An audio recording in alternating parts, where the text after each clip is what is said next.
Uh, that is Brent Durner over at My Wicked Twin. If you didn't catch that video right from the top, you need to watch the show again, at least the opening part to the show, and watch the video again because this is a brilliant, brilliant video. It's extremely well put together. It's well thought out. You should check it out. Tack Needle, the video by Brent Durner at My Wicked Twin.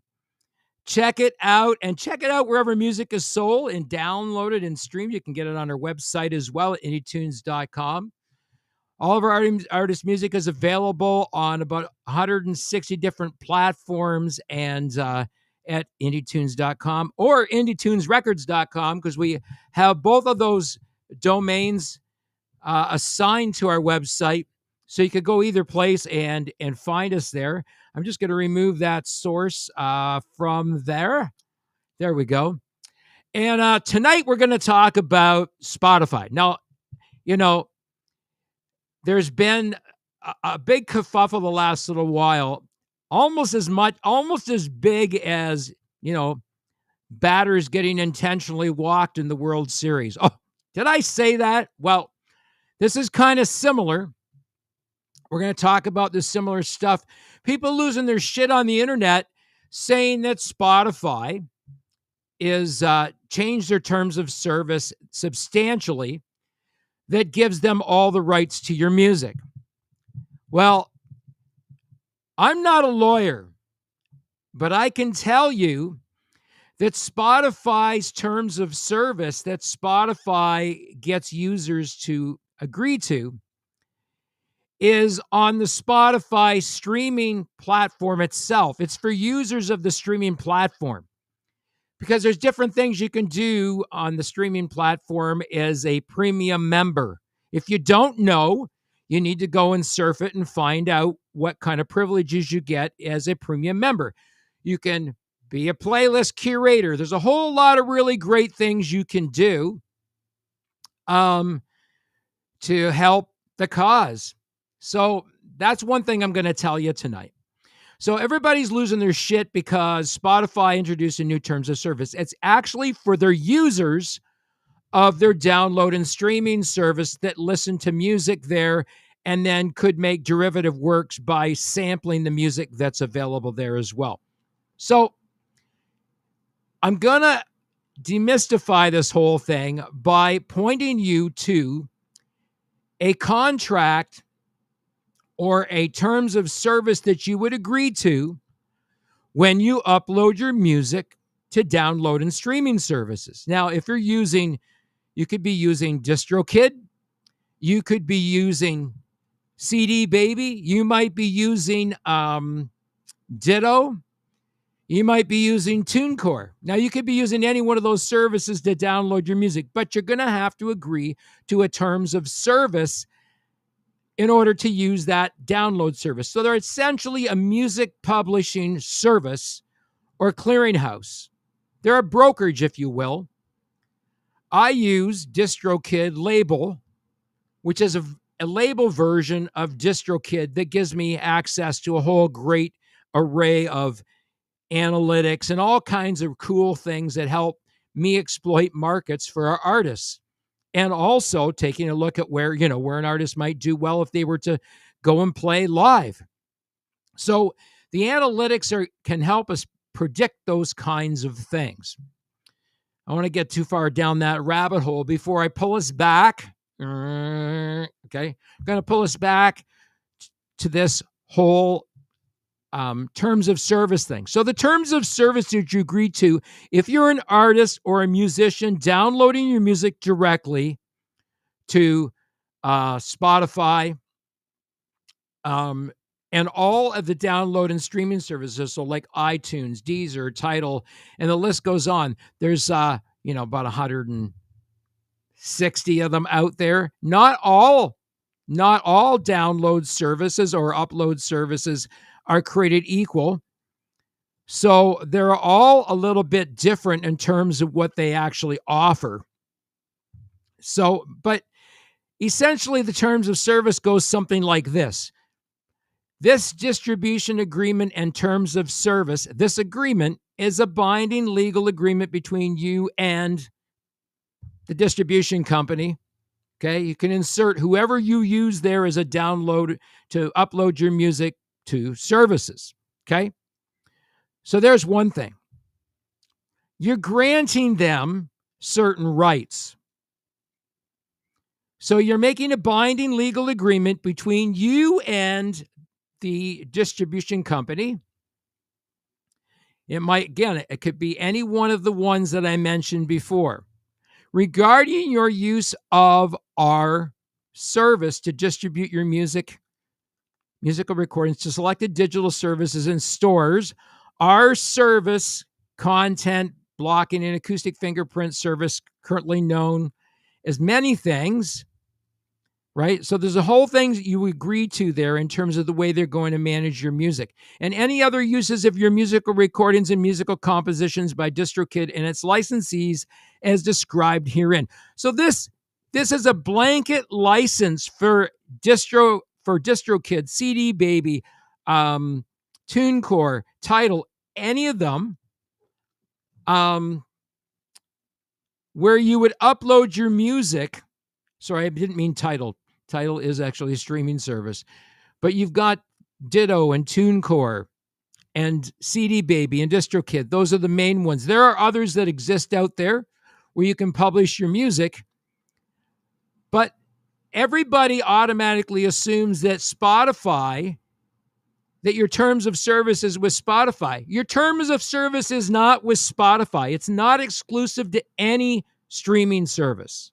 Number one, unless you are only going to upload your music to Spotify and only Spotify and nobody else, then you might be able to make that sort of, I don't know if you can even make that agreement. I've never seen it, but I suppose you could block all the other ones out and publish only to DistroKid, or from DistroKid to CD Baby to Ditto to any of those, and you would be able to publish on whatever streaming service you want. You can pick and choose them. Some of them will let you pick and choose where you're going to put your music. Some people don't want to choose Spotify. I say choose Spotify because it's the most listened to streaming service on the planet. And Spotify is not about making money. Spotify has never been about making money on low volumes of streams. Spotify has been about making money for artists when they're getting huge volumes of streams. Now, you can get those huge volumes of streams by building a really great organic following. I've talked about this before, but again, another rabbit hole, maybe another story for another show, right? But there's a whole lot of things that you can do. There's a whole lot of tools available to you. So these contracts that you sign or terms of service that you agree to, it's like 5 pages of legal jargon, right, that explains that ultimately you're giving a limited license to your distributor. And that limited license to your distributor allows them to do a whole lot of things with your music. They can license it on your behalf. Now, if you properly registered your music, now there's something that makes me cringe every time I talk to artists that have maybe just come on the label or been around for a while, but don't understand some of the legal ramifications and the protections available to them for their publishers' rights. So for the written works, okay, your international standard work code that you receive when you register your written work with SOCAN, or if you're partnered with BMI or ASCAP in the States or CSAC, those are all American counterparts there. There's other ones available where you can register. I believe that in Australia, New Zealand, I think they have their own where you can register. You get an international standard work code.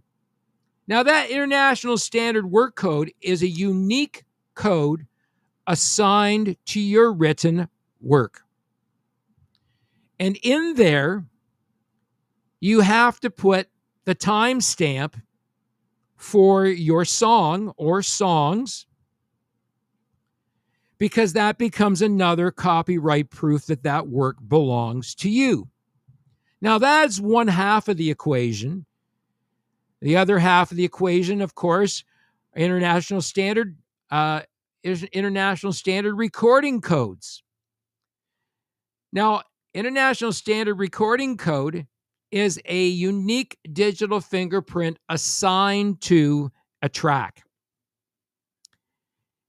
And then, using various pieces of metadata, you further protect the integrity of the track, thereby creating a digital copyright of your recorded works. Geez, are those actual legal protections? Well, I can't tell you that because I am not a lawyer. But I can tell you that there's a thing called, due process. If you follow due process in protecting your works, your copyright will be indisputable. Your ownership of that track will have everything written all over it. So there's something that we do differently that I don't think anybody else does, and I'm not going to give it away. It's like my secret sauce. But we embed a piece of metadata in our artist's works that identifies the story behind the song by the writer. Now, who would intimately know the story behind the track other than the actual writer? So maybe there's a way to put that kind of information in a track. You can try and figure it out. But there are very specific industry standards that are being set in the digital world, and those are continually changing.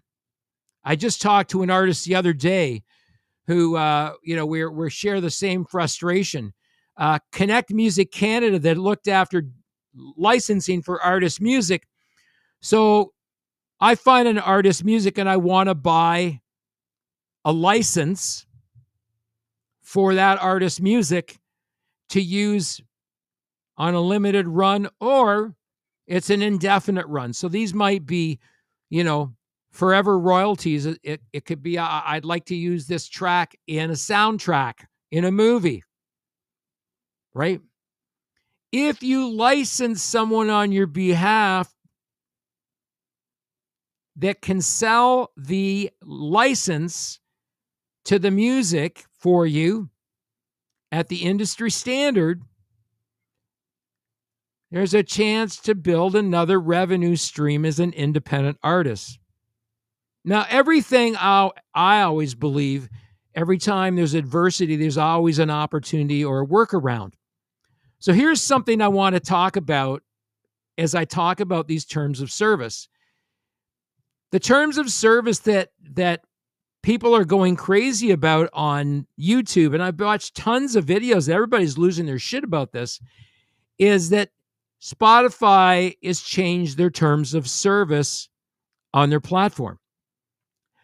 But I contend that that does not apply to artists that are uploading their music, because no one that I know of has an exclusive deal with Spotify to upload only on Spotify's service.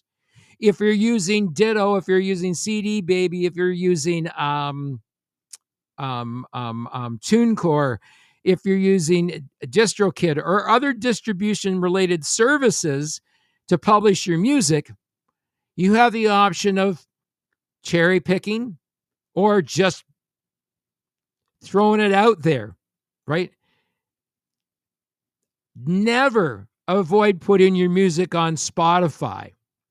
If you are an unknown, the best way to get discovered is on Discovery Radar, right? There's a whole algorithm in there that you can subscribe to a playlist that gets updated every week with all the new releases that are related to your likes.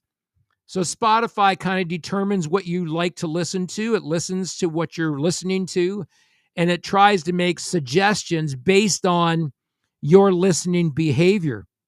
That's a great algorithm.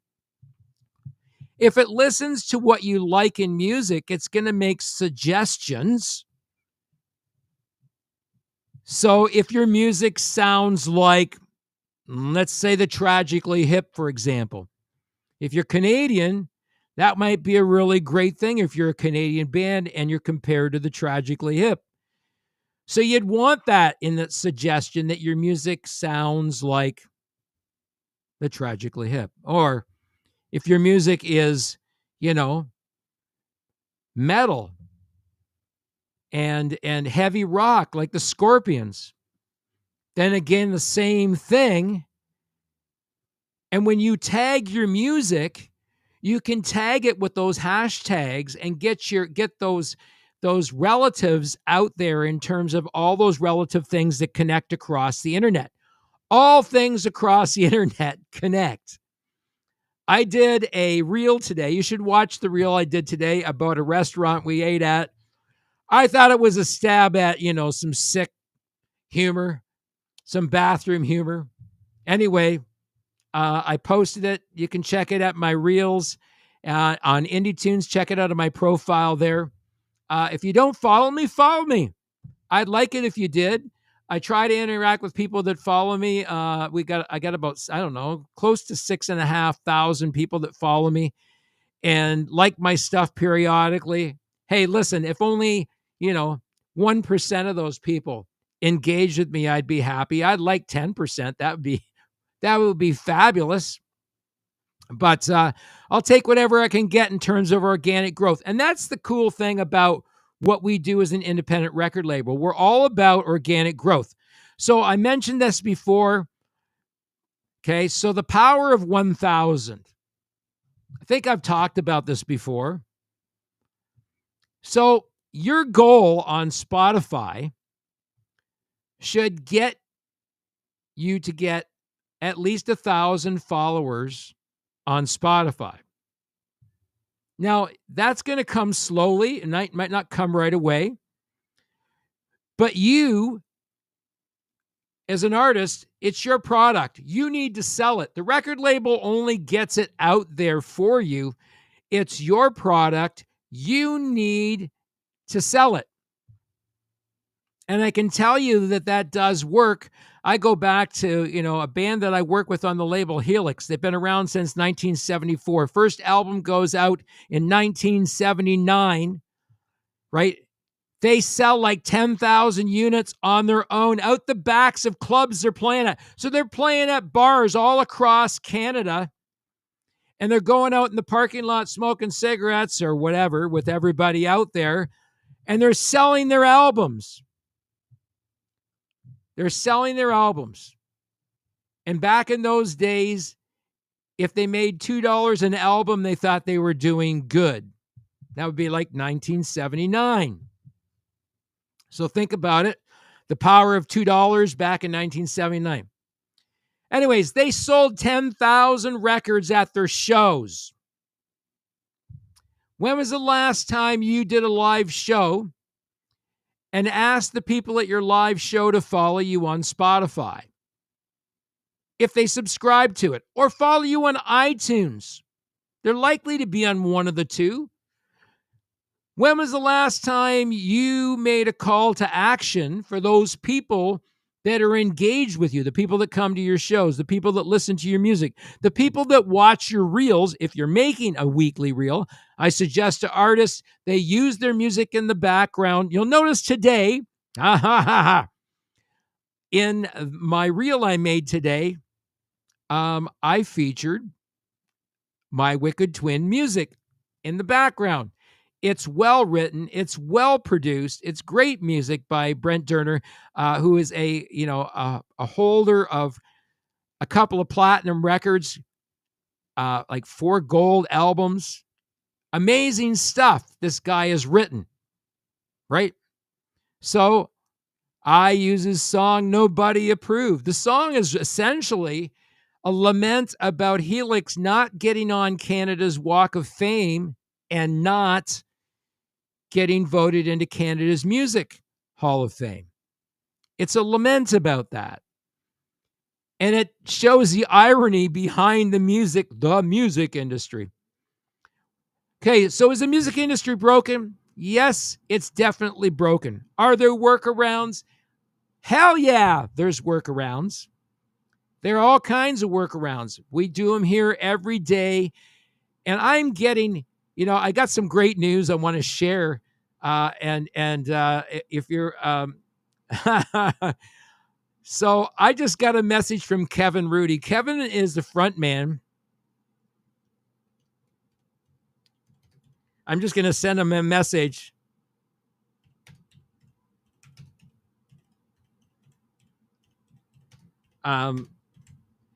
So Kevin is the front man for How's That? And he and I've been back and forth for a long time about How's That coming on the Indie Tunes label. And they did a couple of really, really great shows. They opened for Helix back in June 27th, 28th, London, Ontario, and Kitchener, Ontario, to capacity crowds. And they opened and they put on a killer set. How's that? I was so impressed when I saw those guys. I've been talking to Kevin off and on for a couple of years now about coming on the label. And finally, they're coming on board, and we're going to do some really, really fun things with them. We're going to do some great planning. I love to talk strategy with our artists and try and figure out a way that we can create a situation that becomes a win for all of us, right? When I win, our artists win 3 times bigger, right? And I've always been transparent about this. We hold back 25% of everything we earn digitally for the artists. Whatever they make off vinyl, whatever they make off their shows, whatever they make off their merch is theirs to keep, unless somehow we come to an agreement that I have a financial involvement and a financial interest because I have a financial investment. Now, there are things that I do. The things that I do at different points in time is goodwill building with our artists.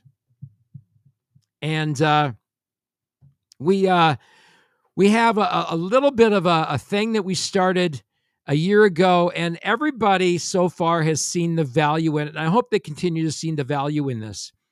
So I came up with this idea. Actually, Mike Brandvold is responsible for this. So this is how things morph.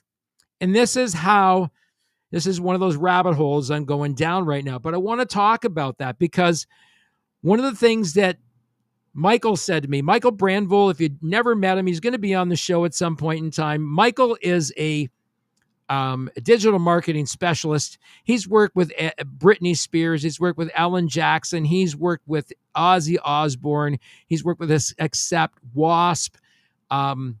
He started the very first Kiss Online website designed for fans, which grew to Kiss Online, which was, the major marketing platform for all things Kiss. And Michael was like on speed dial with Gene and Paul. So this guy's really, really connected in the world of music to some heavy hitters, people that have done well and have had some great successes in the world. And Michael loves to share tidbits with people. Even though he makes a living doing this stuff, he recognizes not everybody can afford his service, but he's always willing to share. And that's why I love having him on here as a content contributor and a special guest. So hopefully Mike will come on the show soon. I want to have him back on the show. Kelly Kierlich, who you saw doing the lead guitar parts in that song "Tack Needle" by Brent Durner of My Wicked Twin. I'm going to open up the chat room. Oh, thanks for all you do. There he is, Brent Durner, Red D Film. Okay, so that, Brent, I hope you're still watching the show. If you are, you got to say this, buddy. I'm going to help you learn to make reels. Yes, I'm going to help you with your reel problem. Brent says he doesn't know how to make a reel. I am going to help him make a reel. And the thing about using reels on Facebook and Instagram is you can post in those platforms. You got to use different digital. You can't always cross post. Cross posting doesn't work really well. You got to have unique posts that are geared to the audience, right? Nobody, like my stuff, a lot of my stuff gets cross posted to Instagram, and it's because it's a time crunch thing. I should be making up separate posts for Instagram because it's a completely different audience in there, right? Than Facebook. Facebook is for old guys like me. Well, anybody really over the age of 35 or more. Facebook is a great community-based platform for that. There's a lot of great groups I belong to on Facebook, and I like some of the information that comes out through those groups. So Brent says, I don't know how to make a reel. I'm going to help you make a reel. Hope you're watching, Brent. But that video, when Kelly Kierlich, you got to go back and watch that video from the start, because when Kelly Kierlich is doing those arpeggios, that quick ass picking that he's amazing for, and Brent captured that all in real time, fingers moving to the notes. It was so well done. You're proud of yourself. Brent's proud of himself because Brent joined the digital age. He got his first smartphone just learning. Yeah, you might regret that. You might regret it. Something I'm trying to do, and this is something that I'm going to challenge people to think about doing, is to get off your phone a couple of hours before you go to bed, pick up a book, read a book, meditate, do something quiet to get your mind ready for a really, really great restorative night's sleep. A great night's sleep is how your body heals itself and rejuvenates itself from a physiological and psychological point of view. And your body, holy hell, if you get the right amount of sleep and the right quality of sleep at night, it's like hitting the reset button, right? You feel great, and you feel supercharged, and certain things excite you more than usual. Tonight I'm excited because I'm trying to demystify this whole thing that everybody's all pissed off about. And one of those things is everybody bitching about Spotify's updated terms of service. Like I said, it's for their users of their platform, for people that create playlists and do samplings and do intros off it. So going back to this blanket license you sign with your distribution company, be that CD Baby, be that Tidal, be that Ditto, be that DistroKid, or whatever whatever service you use to publish your music, you are entering into a blanket contract with them that covers them. Now, it gives them a whole lot of really great things that you don't really understand and people don't understand, but it's designed to protect you, not to exploit you. They're right off the hop saying, look, we don't own the copyright to your music, and no one else on the food chain here is going to own the copyright to your music. Go to your distribution company's website and look at the contract you signed when you signed up with them. If in that language they are not protecting you, okay, because what they're doing is they're using ID services so that they can request to block unauthorized uploads of your recordings. Please note that by uploading recordings, you authorize this company to block third-party uploads of recordings. So there's things you can do to protect uploads of recordings, right? There are fingerprints to detect and block potential unauthorized uploads and release of your recordings on such services. So there's a whole lot of things you can do. Now, when you publish your music in the first place, if you have assigned it International Standard Work Code, which is a code that identifies the written work as belonging exclusively to the author or authors if it's co-written, make sure everybody is included. You can put percentages in there, who's responsible for what percent, but they also have to be a member. If they are not a member, they technically do not have a legal right to lay claim for the writing. Okay? Every principal writer that has a vested interest. So if you agree with your co-writer that you're both going to co-own the song 50-50, right? You and the co-writer have to agree to a number of things, being the publishing of the music, because you could potentially block one another. That is not a good thing, right? You always want to have agreement with your co-writer, or at least have one person have a principal share to maintain the integrity and direction of where you were going when you started publishing music. Now, those songs may be exclusive one-offs that you're doing with people. You have to agree how those one-offs are going to be handled. That's really important, to get that agreement between you and your co-writers to make sure there's sole agreement.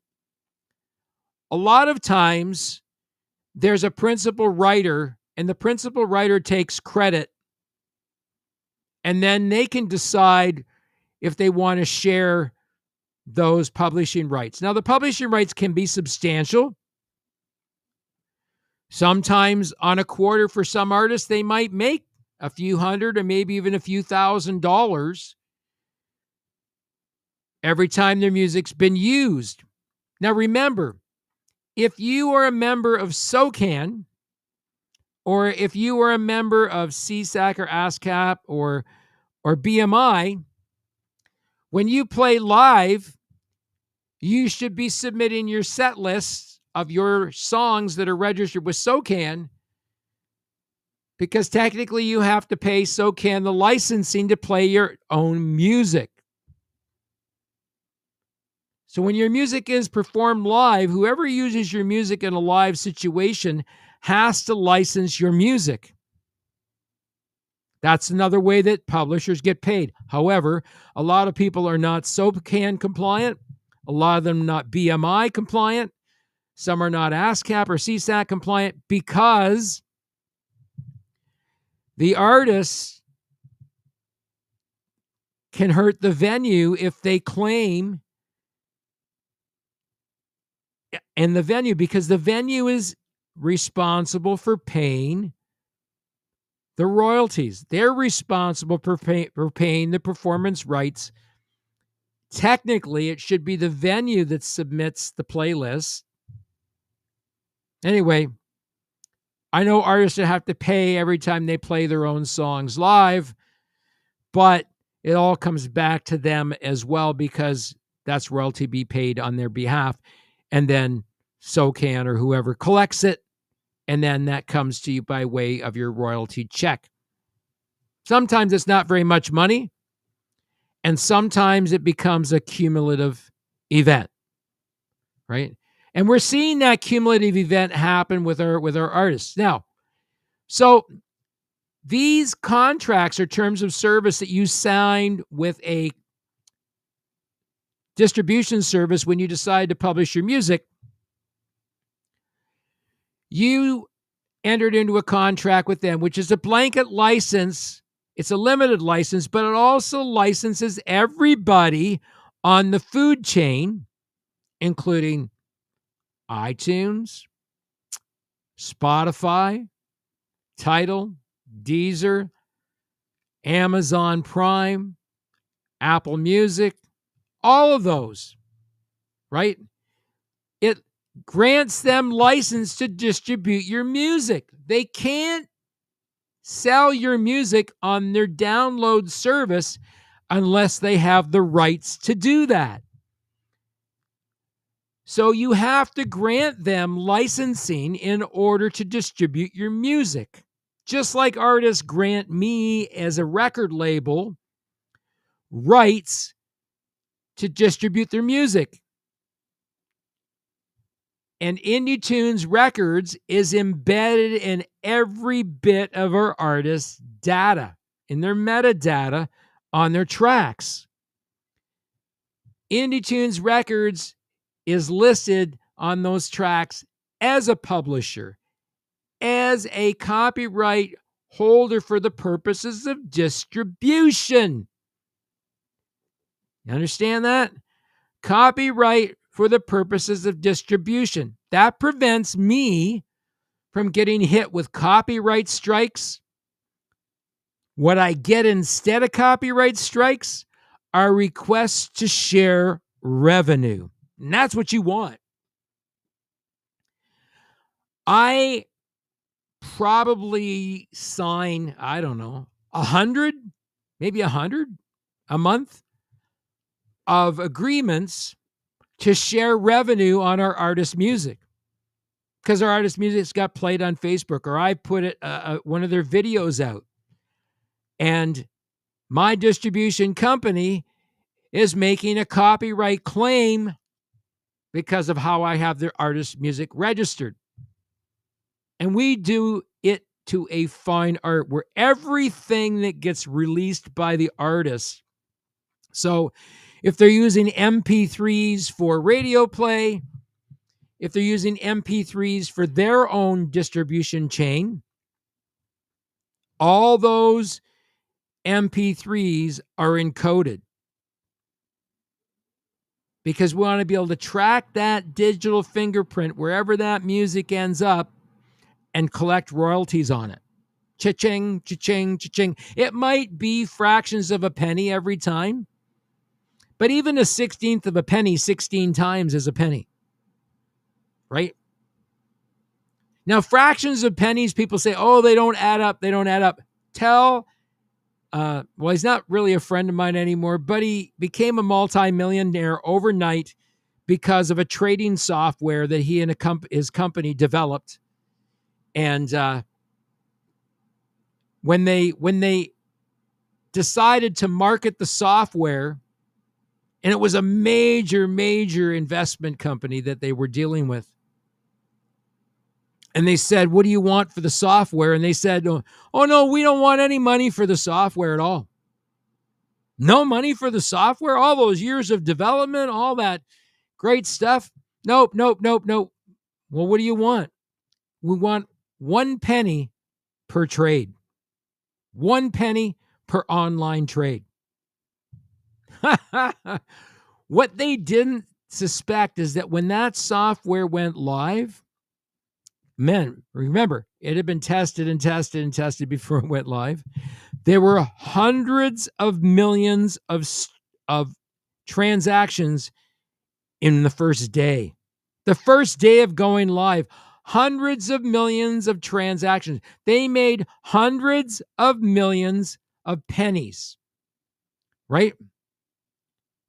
So do the math on that. I'm going to try this. I don't know if it's going to work. I'm going to do 100 million. Whoop. Ooh, hang on a second. I got to go back here. No, it's not working. Do 100 million times a penny. I'm trying to do it here while I'm multitasking. Times 0.001. That's $100,000. They were making $100,000 a day, roughly, or thereabouts. Let's say 100 million streams, but maybe it was like 500 million. That's like $500,000 every day they were making, even though it was a penny a trade. So imagine billions or even millions of streams, right? I am this week giving a third quarter payout to one of our artists, a hefty payout, probably the largest payout I've made since the label started, which is really, really, really cool because it means that we're getting there, right? It means we're getting there. There's this cumulative thing that's happening, and I love it. So remember, if you remember these terms of service for Spotify, everybody's going crazy about it, but essentially, we're talking about Spotify's terms of service for the users of their music platform, not the download and streaming side where artists upload their music using, because your agreement is not direct with Spotify. It's with your distribution service.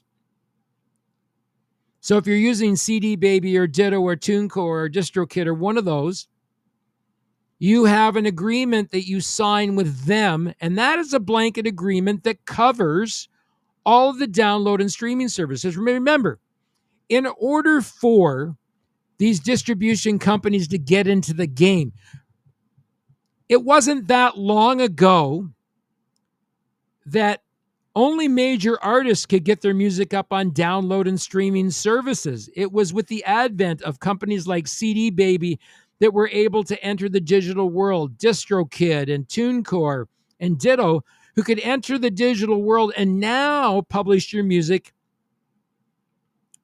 as a digital fingerprint, along with hundreds of thousands of others out there. We're talking like 60, 65,000 uploads a day to Spotify alone. Spotify's got the largest growing catalog of music in the world. They have the best discovery.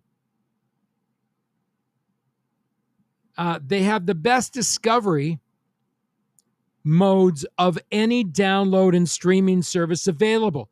So Spotify, in my estimation, they don't pay any better than anybody else. But you know what? If you want to look at the worst payer, go do your research, because it's not Spotify. And I'm not going to name names because none of them pay artists well. They were never built that way. They were built around the idea that whoever sells their music is going to sell millions and hundreds of millions and tens of millions and billions of streams.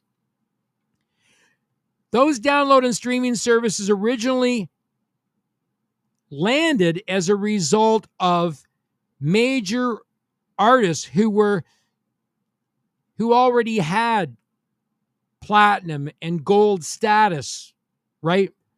And whose songs were going to go viral. You know who they are. There's a ton of pop stars out there. There's some that do extremely well. You even look at some of the legacy bands out there in terms of the listenership that they have. I'm just going to do a random search right now if I can get my other computer to work here. I'm going to just search April Wine. Just a second.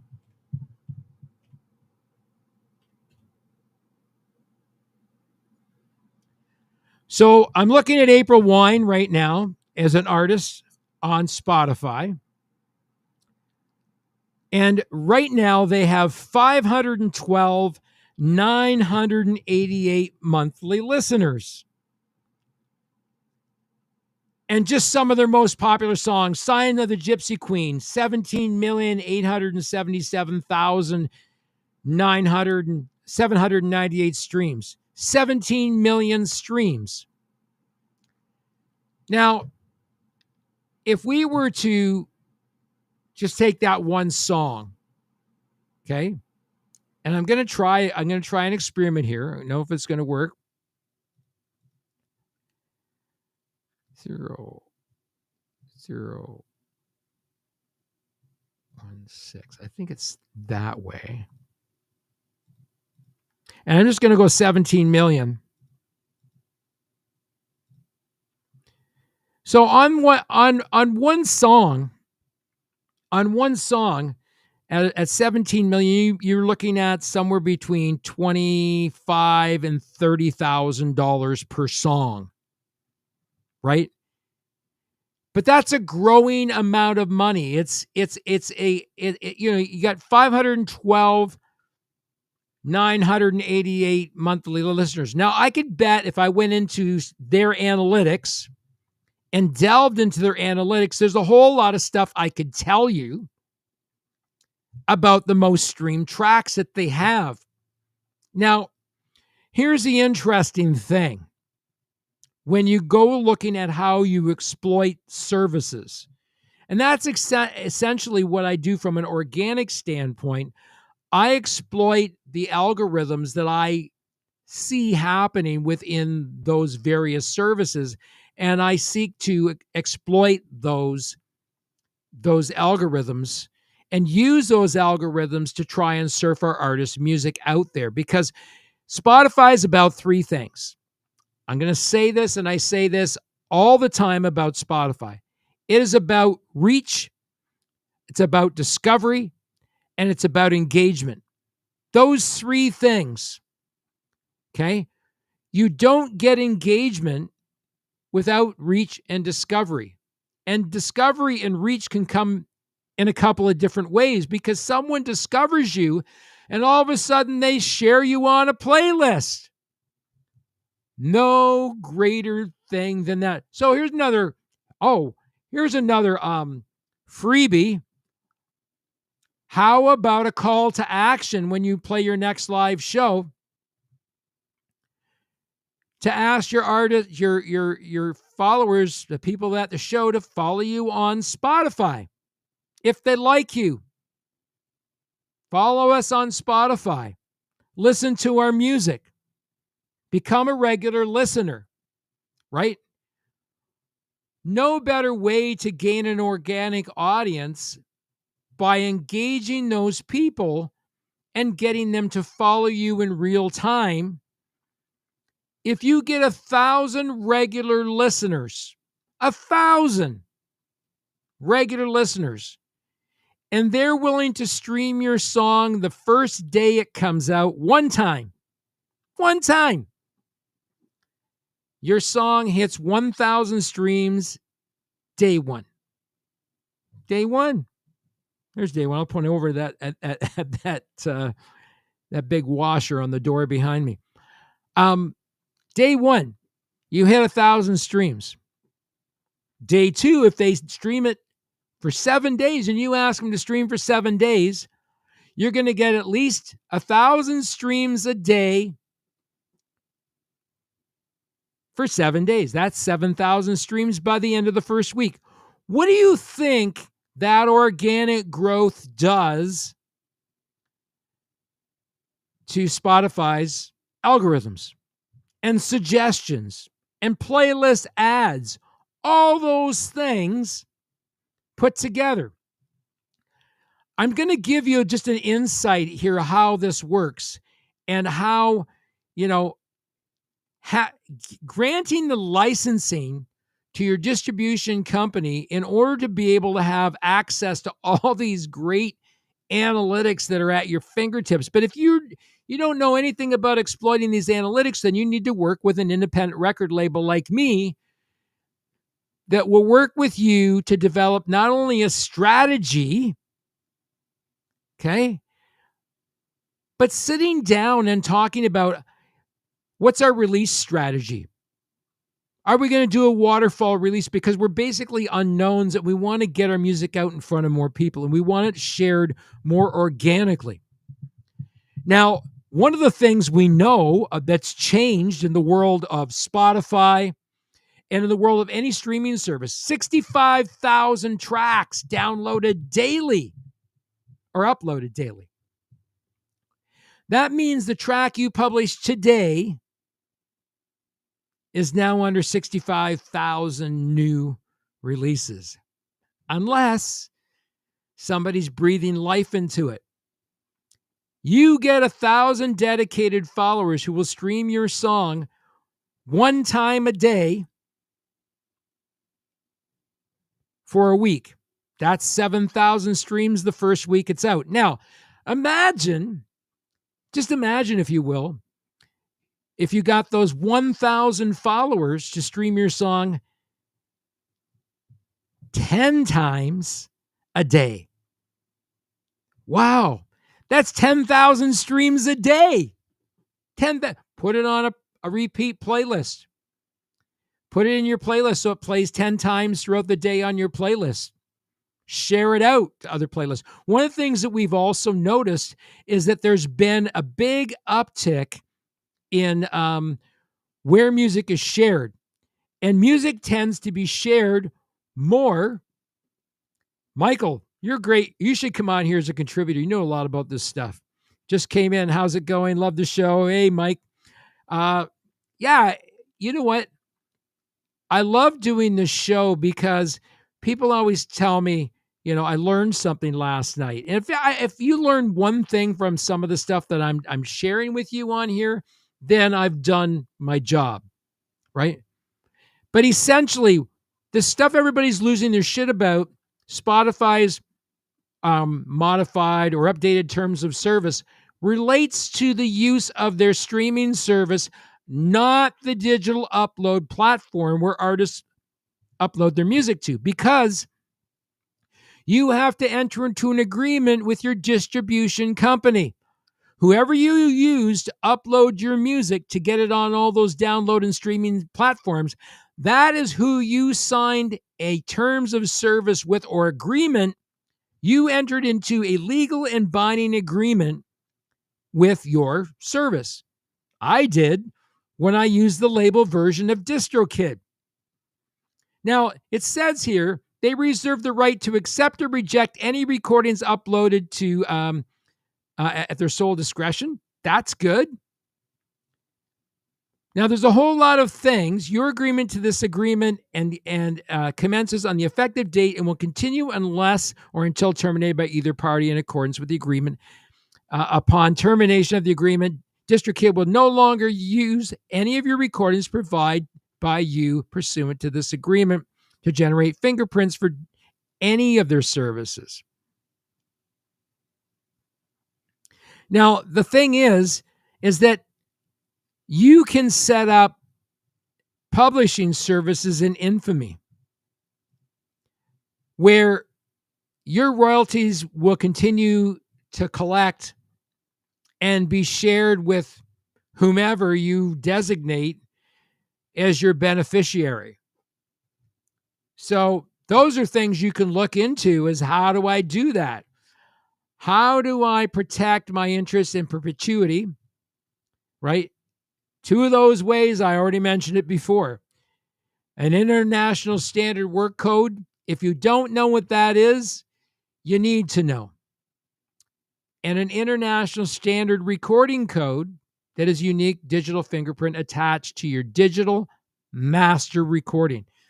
Not the stuff, well, it needs to be attached to everything you use to distribute, but your digital master must have that metadata embedded in it. It becomes a digital fingerprint proving the ownership of the digital master and who it belongs to. It's in there, right? But the agreement that artists use with my record label is that the same thing. They're only really granting me the right to distribute the music on their behalf. In order to do that, I have to share copyright. In order to do that, I have to share publishing for the purposes of distribution, not for ownership, the purposes of distribution. Those are two very different things. The ownership will always remain 100% with the artist. Now, if the artists themselves is the sole named person, God, I look green under this light. That's weird, isn't it? Then that person is the sole owner of those works, whether they be written or whether they be recorded. Whoever takes primary responsibility for those things technically holds the ownership. Now, they might have agreements with everybody else that they work with that says, look, I'm going to register all this on behalf of the band, but we all split things 4 ways, right?